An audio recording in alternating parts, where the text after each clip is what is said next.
অটোরিকশাগুলো চলাচল করে সেটা কতটা ঝুঁকিপূর্ণ এবং আমাদের এই গত ঈদেও আমরা একটা স্ট্যাটিস্টিক্স দেখেছি যে 32% হচ্ছে যেই দুর্ঘটনা ঘটেছে সড়কে তার 32% হচ্ছে এই অটোরিকশার মাধ্যমে ঘটেছে এবং এর একটা অনেক বড় অংশ হচ্ছে রেকর্ড হয় না বা যারা আহত হন বা হন হসপিটালে অনেকে যান না, ফলে এটার একটা রেকর্ডও থাকে না। সো রেকর্ডের 32% হলে এটা নন রেকর্ডেড আরও বেশি হওয়ার কথা।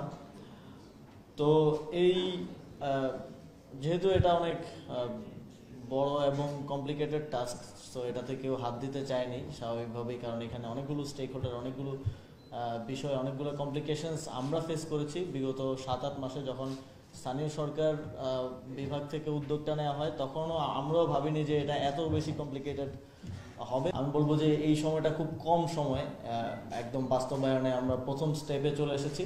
আমরা ট্রেনারদেরকে ট্রেন করব এবং তারপরে আমরা আমাদের রিক্সা চালকদেরকে ট্রেন করব এবং ট্রানজিশনের প্রথম ধাপে আমরা পৌঁছাতে পেরেছি এই সকলের সম্মিলিত প্রচেষ্টা এবং সহযোগিতার কারণে। আমাদের এই যে প্রোটোটাইপ, যেটা এখন প্রোডাকশনে যাবে অ্যাপ্রুভালের পর, ফাইনাল অ্যাপ্রুভালের পর, সেই প্রোটোটাইপটা তৈরি করতে দীর্ঘদিন ধরে কাজ করেছে বুয়েটের এক্সপার্ট টিম। এখানে তাদের একজন প্রতিনিধি আছেন, তাদেরকেও ধন্যবাদ জানাতে চাই। তো সকলের একটা বৃহৎ প্রচেষ্টার একটা ফলাফল হচ্ছে আজকে আমরা এটার শুরুটা করতে পারছি এবং আমরা প্রপার অ্যাকশন প্ল্যান নিয়েছি যে কীভাবে এটার বাস্তবায়নটা হবে। এবং আমাদের পুরো লাইসেন্সিং প্রক্রিয়া, চালকের লাইসেন্স এবং গাড়ির লাইসেন্স, পুরো প্রক্রিয়াটা আমরা অনলাইনে নিয়ে আসছি, যাতে করে এখানে কোনো হাতের সংস্পর্শ না থাকে। আপনারা জানেন হাতের সংস্পর্শ মানেই এবং লাইসেন্স মানেই আমাদের এখানে অবৈধ লেনদেনের একটা সুযোগ তৈরি হয়। আমরা আমাদের রিক্সা চালকরা যারা এই ট্রানজিশনটা করবেন, এই অ্যাডপশনটা করবেন, তাদের উপরে কোনো বাড়তি চাপ যেন না হয় সেটা নিশ্চিত করতে চাই। এবং পুরো প্রক্রিয়াটা অনলাইনে হবে। রিক্সা অ্যাপ নামে আমরা একটা অ্যাপ ইন্ট্রোডিউস করবো এবং একটা ওয়েবসাইট থাকবে, তার মাধ্যমে পুরো প্রক্রিয়াটা হবে। আমাদের রিক্সাগুলোতে কিউআর কোড থাকবে। কিউআর কোড দিয়ে এই যে আমাদের ট্রাফিক পুলিশ যে রেগুলেশনসের মধ্যে তাদেরকে আনবে, কিউআর কোডটা স্ক্যান করলে সব ইনফরমেশন চলে আসবে, আমাদের ট্রেনাররা সেটা ইউজ করতে পারবেন। তো এই পুরো টেকনোলজিক্যাল হেল্পটা আমাদেরকে ফার্স্ট ভাই শুরু থেকে করে আসছেন। আমরা প্রাথমিকভাবে 2টা সিটি কর্পোরেশনের 2টা অঞ্চলকে রেগুলেশনসের মধ্যে নিয়ে আসবে এবং ওই 2টা জোনে আমরা নির্দিষ্ট সংখ্যক, ওইটা অ্যাসেসমেন্ট করবে আমাদের 2 সিটি কর্পোরেশন, নির্দিষ্ট সংখ্যক অটোরিকশার মাধ্যমে শুরু করব। এবং এটা কখনোই আনলিমিটেড হবে না। এখন যেরকম কোনো নিয়ম নেই, তো আপনি চাইলেই কালকেও 10,000 রিক্সা ঢুকে দিতে পারবেন ঢাকায়। তো এইটা আমরা প্রত্যেকটা জোন ওয়াইজ নির্দিষ্ট থাকবে রিক্সা এবং ওই রিক্সাগুলো ওই জোনেই চলবে। এবং এটার এখন যে তথাকথিত অবৈধ বলে তাদের উপর বিভিন্নভাবে নিপীড়ন করা হয়, ঘুষ চাওয়া হয়, কিংবা মাঝে মধ্যে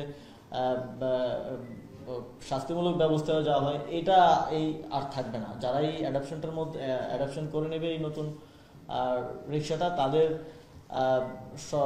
এবং তাদের নির্ধারিত রাস্তায় তারা সম্পূর্ণ বৈধভাবে এবং সেই অধিকারটা নিয়ে তারা চলতে পারবে এবং তাদেরকে কেউ অবৈধভাবে আসলে কোনো প্রকার হয়রানি করবে না। এটা একটা নাগরিক অধিকারের জায়গা থেকেও আমাদের রিক্সাওয়ালারা, যারা জুলাই গণঅভ্যুত্থানের একটা বড় অংশীদার বলে আমরা মনে করি, যখন আমরা আহত হচ্ছিলাম, আমাদের শহীদ ভাইদেরকে যথাস্থানে পৌঁছে দেওয়া, আহতদেরকে হসপিটালে নিয়ে যাওয়ার ক্ষেত্রে তারা জীবন বাজি রেখে বন্দুকের গুলির সামনে থেকে তারা তখন অংশগ্রহণ করেছেন। তাদেরকে একটা ট্রিবিউট হিসেবে, তাদেরকে এই যে অবৈধ বলে তাদেরকে ডিহিউম্যানাইজেশনের যে একটা জায়গায় তারা ছিলেন, সেই জায়গা থেকে একটা ট্রানজিশনের মাধ্যমে নাগরিক অধিকার এবং বৈধভাবে তাদের যেই রুটি রুজি আয় করার যেই সুযোগ, সেটা আমরা করে দিতে চাই।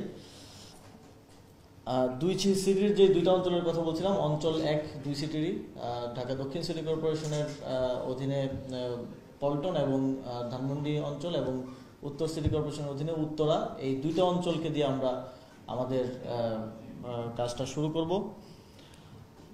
আমাদের আপনারা জানেন শুরু থেকেই আমাদের একটা বিশেষ করে যুব ক্রীড়া মন্ত্রণালয়ের এটা উদ্যোগ ছিল যে পৃথিবীর বিভিন্ন দেশে আপনারা জানেন যে সরকারের বিভিন্ন কার্যক্রমের সাথে পার্ট টাইম হিসেবে স্টুডেন্টদের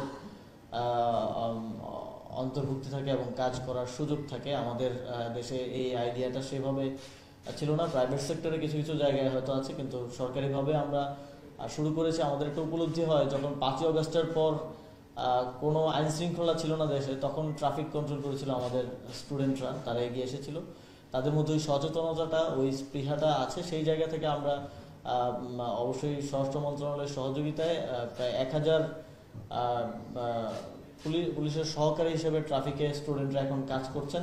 একটা নির্দিষ্ট কর্মঘণ্টার বিনিময়ে একটা নির্দিষ্ট অনারিয়াম তারা পাচ্ছেন, এবং সেখান থেকেই ইন্সপায়ার্ড হয়ে আমরা আরও বিভিন্ন জায়গায় এটাকে এই ইয়েটা বাস্তবায়ন করতে চাই। সেই জায়গা থেকে আজকেও যারা মাস্টার ট্রেনার হিসেবে ট্রেনিং নেবেন, সেখানে একটা বড় অংশ স্টুডেন্টরা আছেন, এবং এখানে পুলিশের সদস্যরাও ট্রেনিং নেবেন, এবং তারা পরবর্তীতে আমাদের রিক্সা চালকদেরকে ট্রেন করবেন এবং লাইসেন্স প্রাপ্তির জন্য তাদেরকে প্রস্তুত করবেন।